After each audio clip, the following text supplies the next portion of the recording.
Have you ever wished you had a sneak peek into the future?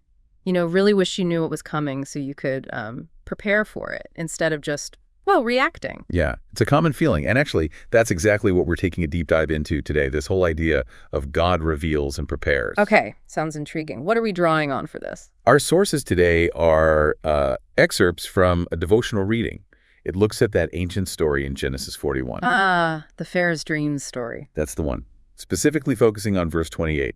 It is just as I said to Pharaoh. God has shown Pharaoh what he is about to do. So he's using that ancient text to think about divine communication, and what it means practically. Gotcha.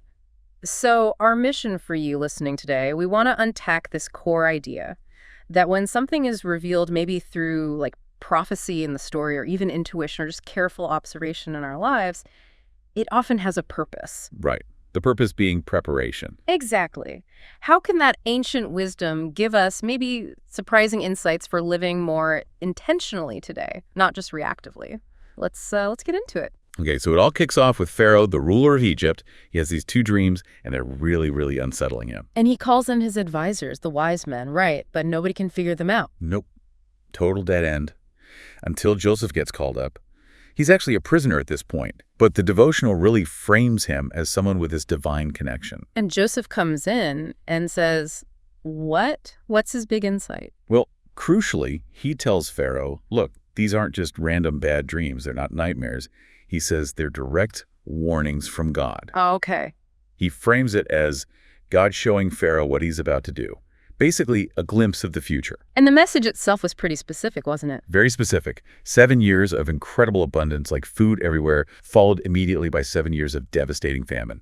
Really bad. Wow. Okay, so taking that ancient story, what's the devotional pulling out as the main point for us? The really key thing the source highlights is that this revelation, this insight, wasn't just given to impress Pharaoh or show off divine power.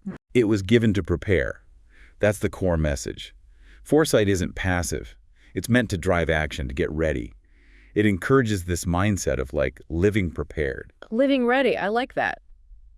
And the source gives some pointers on how we might apply that today, right? It does. It suggests things like regularly engaging with scripture or foundational wisdom texts, really expecting to gain some kind of foresight from them. Okay, being open to insight. Yeah, and also taking warning seriously. Heeding them maybe as protection rather than just something scary to ignore. And what about that inner feeling, that conviction? Right. The devotional kind of implies don't just push that away, that gut feeling, that conviction. It might actually be part of your preparation for what's coming down the line. It's about being receptive. Okay, so that's the revelation part. But Joseph didn't stop there, did he? No, and this is where his wisdom really shines. He moves from interpretation straight to action. He offers a super concrete, practical solution. He didn't just say, good luck with the famine. No. Definitely not. He laid out a plan.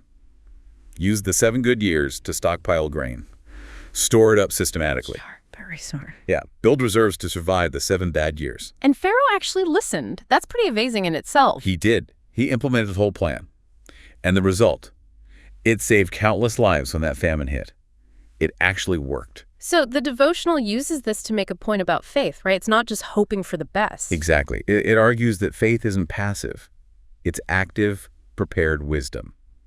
It's about living ready, but importantly, anchored in trust, not operating out of fear. Trust, not fear. That's a key distinction. So how does this translate into like practical wisdom for you listening today? Well, the source suggests things like making your plans, but keeping sort of reflection or prayer right at the center of that planning, not just reacting in panic. Makes sense. And also being a really wise steward of your time, your money, your relationships. Seeing those as resources you manage intentionally, maybe with an eye towards the future. So it's about managing what you have now with awareness. Precisely. Yeah. And underlying all of it is this encouragement to trust that you're equipped, not just for today, but for whatever the future might hold. It definitely reframes challenges, doesn't it? Maybe seeing them less as random roadblocks and more as, opportunities to use that prepared wisdom. I think that's a great way to put it. So if we were to boil it all down, the core message seems to be insight informs, wisdom prepares. Insight informs, wisdom prepares. I like that. It's concise.